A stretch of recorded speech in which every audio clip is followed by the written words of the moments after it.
राजधानी रांची से निकली बड़ी खबर से, जहां हवाला और विधायक खरीद फरोख्त की साजिश से जुड़ा पूरा मामला, जिसमें होटल लीलैक से 3 आरोपियों की गिरफ्तारी हुई है। 5 आरोपी हालांकि इस मामले में फरार हो गए। आरोपियों के तार महाराष्ट्र और झारखंड से जुड़े हैं। मामले से जुड़े हर तार को खंगालने में पुलिस जुट गई है। आरोपियों पर राजनीतिक षड्यंत्र रचने का गंभीर आरोप लगा है। विधायकों के खरीद फरोख्त की भी थी योजना। बड़ी खबर, और लगातार हम इस खबर पर बने हुए। होटल लीलैक से इस मामले में 3 आरोपियों की गिरफ्तारी हुई है। 5 आरोपी हालांकि इस दौरान भागने में कामयाब रहे। इनके पास से 3 बड़े सूटकेस बरामद किए गए हैं और इन तीनों को पुलिस ने हिरासत में ले लिया है।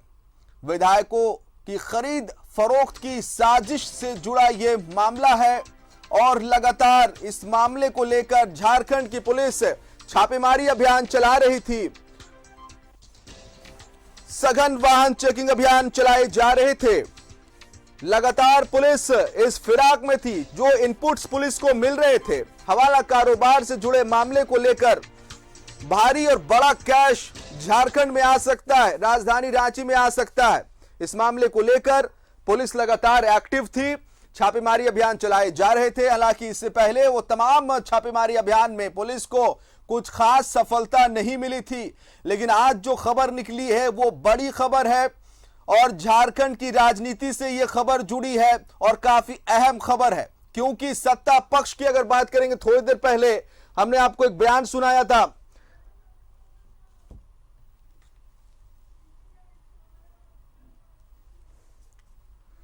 और इसी मामले पर झारखंड मुक्ति मोर्चा यानी जेएमएम की तरफ से एक प्रेस कॉन्फ्रेंस का आयोजन किया गया। आपको सीधे वहीं लेके चलते हैं। मंशा कुछ भी रहे, मैं एक बात स्पष्ट कर दूं, ना झारखंड की जनता बिकाऊ है, ना लोकतांत्रिक तरीके से चुने हुए झारखंड मुक्ति मोर्चा, भारतीय राष्ट्रीय कांग्रेस, आरजेडी और हमारे सहयोगी अन्य विधायक, वो भी बिकाऊ नहीं। इसलिए ये राज्य सरकार 5 साल का टिकाऊ सरकार, इस स्थिर सरकार को अस्थिर करने की एक बहुत बड़ी साजिश रची गई। हम लोगों को पहले से ही कुछ अंदाजा था। लोगों को लगने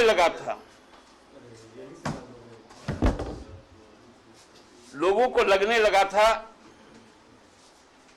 कि इस प्रकार से विधायकों के बीच में भ्रम फैलाने के लिए कोई साजिश की जा सकती है, क्योंकि इसका खुलासा दुमका चुनाव के समय भारतीय जनता पार्टी के प्रदेश के जो अभी अध्यक्ष हैं, उन्होंने कहा था कि दुमका और बेरमो उपचुनाव के बाद सरकार गिर जाएगी। हमारे पास पूरी तैयारी कर ली है हम लोगों ने। उस वक्त भी आपको याद होगा कि भारतीय राष्ट्रीय कांग्रेस पार्टी के जिलाध्यक्ष द्वारा दुमका नगर थाने में एक प्राथमिक दर्ज की गई थी। उसके बाद अभी मधुपुर उपचुनाव के समय भी जो भारतीय जनता पार्टी के सांसद हैं गोड्डा से, निशिकांत दुबे जी ने भी इस बात को कहा था कि मधुपुर उपचुनाव के बाद भारतीय जनता पार्टी की सरकार बनेगी और बाबूलाल जी बहुत जल्दी ही मुख्यमंत्री पद की शपथ लेंगे। तो ये बातें लोगों के जहन में आती कैसे? प्रश्न यहां पर है। कि जब एक चुनी हुई सरकार है, उसको अपदस्थ करने के लिए ये क्यों बेकार की कोशिश करते हैं? ये तो तय है, झारखंड संघर्ष की भूमि है, और झारखंड संघर्ष की भूमि होने के कारण जो भी आज सत्ता के साथ लोग जुड़े हुए हैं, वे सभी लोग संघर्ष से आए, और संघर्ष का कीमत लगाना उतना आसान नहीं है। हम लोग जानते हैं कि अब धीरे धीरे केंद्र सरकार जिस रूप में सामने आ रही है, वो रूप केवल अलोकतांत्रिक ही नहीं, वह रूप आक्रामक भी है और भयानक भी है। क्योंकि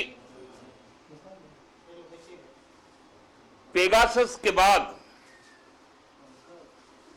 अब तो यह खुलकर सामने आ गया कि केंद्र सरकार के विरुद्ध में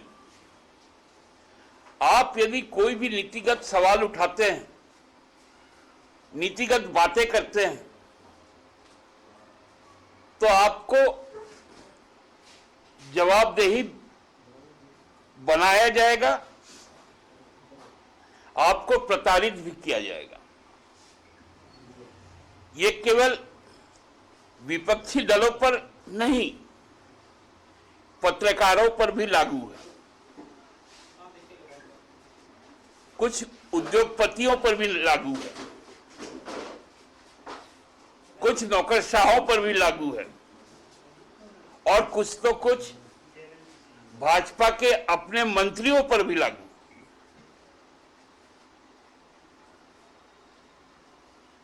रांची पुलिस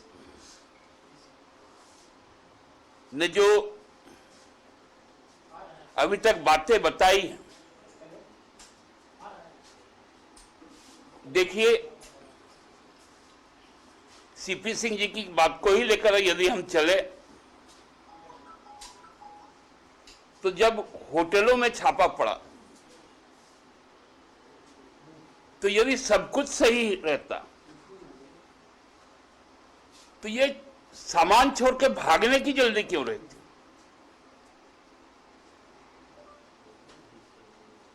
ये तो संदेह पैदा करता है कि इसके पीछे कौन लोग हैं,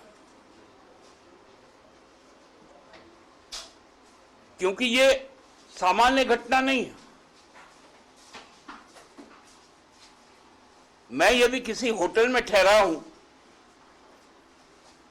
और मेरी मंशा बहुत साफ है, तो पुलिस आए चाहे मिलिट्री आए,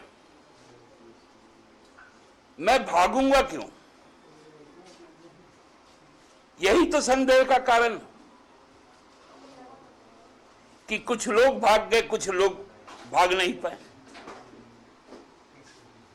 और सब कुछ छोड़कर भागे।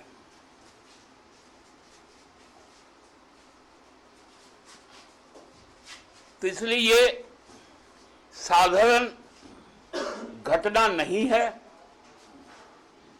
इस घटना को पूरे गंभीरता से हम लोग देख भी रहे हैं, समझ भी रहे हैं, और आगे के दिनों में इसके लिए तैयार भी है कि यदि कोई भी तरह की अलोकतांत्रिक साजिश हुई, तो फिर यह राज्य चुप नहीं बैठेगा। राज्य को प्रतिवाद करना आता है, अपना लोकतांत्रिक जो व्यवस्थाएं इस देश में लागू है, उस व्यवस्था के तहत काम करना भी आता है। आज इसी बात के साथ आप लोगों के पास कुछ प्रश्न छोड़ जाता हूं कि लोकतंत्र के पहरेदार आप लोग हैं। आपको चाहिए पूरे मामले की, पुलिस तो अपना काम करेगी, लेकिन आप भी तफ्तीश करें और इसकी जो मंशा है उस मंशा को लोगों तक पहुंचाए। आप सबको धन्यवाद। कोई यदि प्रश्न है तो वो आमंत्रित। किसकी साजिश मांगते हैं, किस पार्टी की साजिश मांगते हैं? निश्चित तौर पे जो अभी विपक्ष में है भारतीय जनता पार्टी, वो लगातार इस तरह से प्रयास करती हुई नजर आ रही है। उनके बयानों से लग रहा है, क्योंकि कोई प्रदेश स्तर का नेता यदि बयान देता है सरकार पलटने का, और सांसद यदि बयान देता है सरकार बदलने का, तो इसका मतलब है कि कहीं ना कहीं ये लोग उन लोगों के अंदर में है। किसी विधायक ने एक सिंह ने आवेदन भी दिया कोतवाली थाने में, और ये भी कहा जा रहा है कि कांग्रेस की फ्लैग सॉफ्ट टारगेट पे है। देखिए, अनूप सिंह जी का आवेदन हमने भी देखा है, जो सोशल मीडिया में आया है। अब वो पुलिस के पास विवेचनाधीन है। हमको लगता है कि कांग्रेस पार्टी को तो ये आप इस समय जेएमएम के केंद्रीय महासचिव सुप्रियो भट्टाचार्य को सुन रहे थे। एक प्रेस कॉन्फ्रेंस के माध्यम से वो कई गंभीर आरोप लगा रहे थे विपक्ष पर, यानी बीजेपी पर।